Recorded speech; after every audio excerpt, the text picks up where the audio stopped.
आज सुपर 12 का पहला दिन स्टार्ट हुआ है, जिसके अंदर इस वक्त जो पहला मैच चल रहा है उसके अंदर ऑस्ट्रेलिया वर्सेस न्यूजीलैंड में पहली इनिंग्स चल रही है। And one of the key factors is that Australia won the toss and elected to field first. कैसी इनिंग्स चल रही है ये आपको साथ साथ ऑब्वियसली हम भी बताते जाएंगे, आप खुद भी ऑफ कोर्स मैच देख रहे होंगे। लेकिन आज हमारा जो मेन फोकस होगा आज के मैच में वो होगा part 2 of our preview of the big clash tomorrow that is going to be between Pakistan and India. हमने अपने कल वाले शो में एक डिटेल्ड एनालिसिस आपको देने की कोशिश की, जिसमें हमने इंडियन बैटर्स को सामने रखकर मैचअप्स की बात की। आज हम देखेंगे कि पाकिस्तानी बॉलर्स कैसे और किस तरीके से यूटिलाइज हो सकते हैं। मेरे साथ मौजूद हैं हर दफ़ा की तरह the mastermind behind this show. अगर कोई चीज़ गलत भी होती है, ठीक भी होती है, सब ब्लेम उनका है। वो है रेहानुल्लाह। क्या हाल है रेहान आपका? नहीं, अगर लाइन स्पेसिंग ठीक नहीं होती या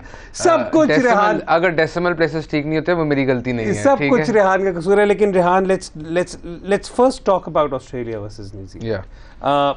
और अभी उसके अंदर हमने एक जो हम थ्रू आउट बात करते रहे हैं, आप ही ने सबसे पहले ये बात पॉइंट आउट की थी। हमने आयरलैंड का जो मैच था अगेंस्ट वेस्ट इंडीज़ उसमें भी ये वाली बात की थी कि अगर आपने ऑस्ट्रेलिया में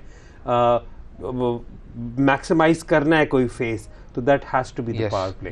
and today we saw Finn Allen and Devon Conway do that to perfection. Finn Allen more, और उसका रोल ही न्यूजीलैंड की टीम में ये है। न्यूजीलैंड की टीम का अगर आप पिछले 2 साल के अंदर रिकॉर्ड उठाकर देखें पावर प्ले के अंदर, तो when Finn Allen does not score तो उनका ड्रास्टिकली रन रेट ड्रॉप कर जाता है in the power play.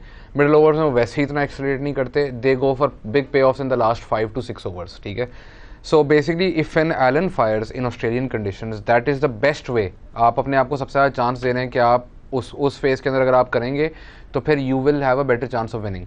Boundary percentage in Australia is the second lowest amongst test playing nations जहाँ पे T20s होते हैं। So for example South Africa एक और ऐसी जगह जहाँ पे बाउंड्री परसेंटेज नीचे है, दूसरी ऑस्ट्रेलिया है। ऑस्ट्रेलिया के अंदर पावर प्ले के अंदर बाउंड्री परसेंटेज फिर भी काफ़ी सिमिलर है टू अदर वेन्यूज़। सो अगर आप पावर प्ले के अंदर ज़्यादा बाउंड्रीज मारेंगे तो you will be head of the game, और फिर दूसरी टीम के लिए वो गैप कवर करना in the middle overs and the death overs becomes really difficult. इसलिए mostly you will see in this tournament जिस टीम का पावर प्ले में ज़्यादा स्कोर हुआ will win more matches than teams who don't score as many runs. Even 5-6 run का difference in power play is going to make a huge difference because making that up in the middle और the death overs is very difficult. अच्छा, और हमने बल्कि ये देखा भी कि 60+ स्कोर हुआ इन the power play by New Zealand. और उसके बाद जब केन विलियमसन आए तो एकदम से जिस तरह आपने कहा ब्रेक लग गई। लेकिन but then you also saw कि डेविन कॉनवे ने अपनी तरफ से अटैक करने की कोशिश की। इस वक्त till the time that we doing this, अभी इस वक्त I think Devon Conway has now reached 80 runs. और अब इस वक्त जिमी नीशम उनके साथ बैटिंग कर रहे हैं। तो मेरा आपसे फिर सवाल यहाँ पर ये हो गया कि पाकिस्तान भी theoretically probably not as aggressive in the power play as this, लेकिन ओवर 7 to 12 तो पाकिस्तान और न्यूजीलैंड के approach is similar, very similar. Even power play की approach very similar. Finn Allen is the exception, and exception वो इसलिए है कि he doesn't fire in every match. उसका 1 good game then 2 bad games होती हैं, and that is basically अगर आप ऐसा player खिलाओगे तो उसकी success rate 1 in 3 is really high success rate for anyone who plays the way Finn Allen does. दूसरी चीज़ ये है, आपने डेविन कॉनवे की बात की। ऑस्ट्रेलिया में एक और चीज़ बहुत इंपॉर्टेंट है।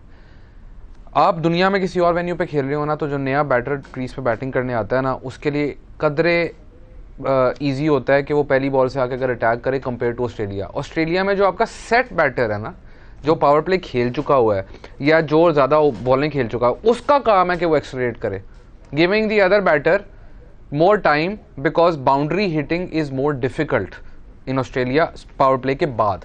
तो अगर आपका कोई ओपनर या नंबर 3 का बैटर है जो पावर प्ले पूरा खेल लिया है, उसके बाद वो मिडिल ओवर्स में जाता है, तो उसका काम है कि वो उस फेज के अंदर जो है वो अटैक करे, ताकि जो दूसरा बैटर है उसको टाइम मिले अकस्टम होने का। ना सिर्फ पिच पर ग्राउंड डायमेंशन बहुत स्ट्रेंज है। फॉर एग्जांपल आप देखेंगे तो आप एक साइड की बाउंड्री आएंगे यार 65 metres, that's not that big a boundary, on some ground it is actually 65 metres, but then you see कि उसी की 65 मीटर्स अगर आप मिड विकेट या कवर पे मार रहे हैं, that suddenly become 75-80 metres because the dimensions are such. तो डायमेंशंस यूज टू होने में भी जो नया बंदा आ रहा है उसके लिए थोड़ा डिफिकल्ट होगा। अगर उसकी स्ट्रेंथ ही कवर या मिड विकेट है तो he will then struggle to hit boundaries. इसलिए जो बंदा सेट है उसकी रिस्पॉन्सिबिलिटी है to take the pressure off the new batter who is coming in. अच्छा, मेरा तो वैसे ही बिलीफ है कि चाहे आप ऑस्ट्रेलिया में खेल रहे हो, चाहे आप जहाँ मर्जी खेल रहे हो, that should always be the policy. That should like ideally that should be the case, but इधर तो उससे भी मुश्किल है ना। हाँ, ठीक हो गया। अच्छा, we have some data prepared for you और वो conversation toss से ही start करते हैं, because again सवाल वही जो जहाँ से मैंने बात स्टार्ट की थी वो यही थी कि ऑस्ट्रेलिया ने टॉस जीता और ऑस्ट्रेलिया ने पहले फील्डिंग करने का फैसला किया, और जिस तरीके से न्यूजीलैंड बैटिंग कर रही है न्यूजीलैंड की टीम, आपको नजर आपको I think on some level आप सोच रहे होंगे कि maybe it was a wrong decision. So Rehan, let's have a proper breakdown as far as that is concern. तो अगर हम ये टेबल सामने स्क्रीन पर रखें ताकि we can then have the conversation about win percentages and how things proceed. देखिए, सिर्फ 4 ऐसे होस्ट कंट्रीज हैं जहाँ पे 50% से ऊपर जो है 50% से ऊपर जो है वो विन परसेंटेज है बैटिंग फर्स्ट, उसमें से एक ऑस्ट्रेलिया है। लेकिन ये भी नहीं कि विन परसेंटेज बैटिंग फर्स्ट 60% से ज़्यादा है, इट्स ओनली 52%, विच मीन्स के टॉस का रोल बहुत कम है। If you play better cricket you have a better chance of winning, doesn't matter आप पहले बैटिंग कर रहे हैं या चेस कर रहे हैं। पिछले वर्ल्ड कप में सबसे ज़्यादा प्रॉब्लम ये थी कि there was a lot of talk about यार टॉस हो गया, मैच का रिजल्ट आ गया। ऑस्ट्रेलिया में ऐसा नहीं होगा। अभी तक जितने हमने वर्ल्ड कप मैचेस देखे हैं, yes it is skewed towards teams that are batting first. उसकी रीज़न ये भी है कि अभी तक जितने आपने मैचेस देखे हैं उसमें टीम्स की क्वालिटी में डिफरेंस वॉज बिगर। अब टीम्स की क्वालिटी में जब इक्वल अमाउंट ऑफ डिफरेंस रहेगा या कम फर्क रहेगा तो आप देखेंगे टॉस उतना मैटर नहीं करेगा। एंड दूसरी चीज़ इसमें ये देखने वाली है कि आपने कहा कि ऑस्ट्रेलिया ने इस मैच के अंदर फील्डिंग करने का फैसला किया, उसकी बहुत जो मेजर रीज़न है वो ये है कि वेदर फोरकास्ट।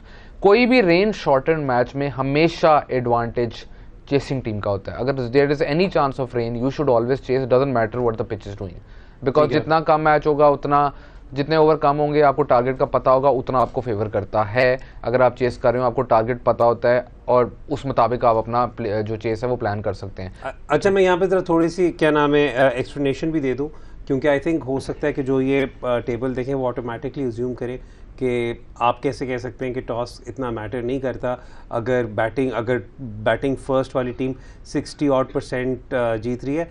तो उसमें ज़रा एक क्वालिफायर मैं आपको दे दूं। क्वालिफायर ये होता है कि हम लोग तब ज़्यादा टॉस के इम्पैक्ट को करते हैं जहाँ पर कंडीशंस सिग्निफिकेंटली इम्पैक्ट होती हैं। अगर फॉर एग्जांपल अगर आपने ड्यू फैक्टर का एक एलिमेंट करें, नो मतलब या 52% या फिर कहीं पे 65% भी, जहाँ 65% तो कर बहुत ज़्यादा है ना। एनीथिंग अबाउट 60% जो है वो आप कहते हो चलो ठीक है skewed in one side, but anything under 60% तो वो तो फिर ये है कि जो टीम ज्यादा बेहतर खेलेगी वो जो बेहतर खेलेगी, तो आई थिंक उसके अंदर से I mean just giving that qualifier out there. अच्छा, सो रेहान, यहाँ पर फिर थोड़ा सा आप जो ट्रेडिशनल टीम्स हैं हु टेंड और teams who tend to have an approach more towards chasing, ठीक है, उनके फिर बारे में मतलब सब कॉन्टिनेंटल टीम्स ले लेते हैं। Let's take Pakistan for that example, ठीक है, एज एन एग्जांपल। हमने अज्यूम करते हैं कि रेन शॉर्टन मैच नहीं है, ओके। अगर इस टाइप का आपको मिल रही है तो पाकिस्तान की फिर instinct would again be chasing, because they will back their strength. फर्क इस तरह है कि इसको कैलकुलेट करने का बड़ा आसान तरीका है। Chasing teams win 40% of their matches in Australia, ठीक है, you win 70% of your matches chasing, ठीक है। दोनों में से ज़्यादा परसेंटेज आपको पता है कि किधर हैवी है, तो you go with the thing that's heavier in terms of percentages. So Pakistan should chase regardless. Unless आप पिच देखें उस पिछली रात को बारिश हुई हो, there is moisture in the pitch या कोई ऐसी चीज़ हो, फिर yes आप अपना डिसीजन चेंज कर सकते हैं। पर अगर you know there is not much difference in the conditions, तो you should always favor or go with the thing that suits you the best.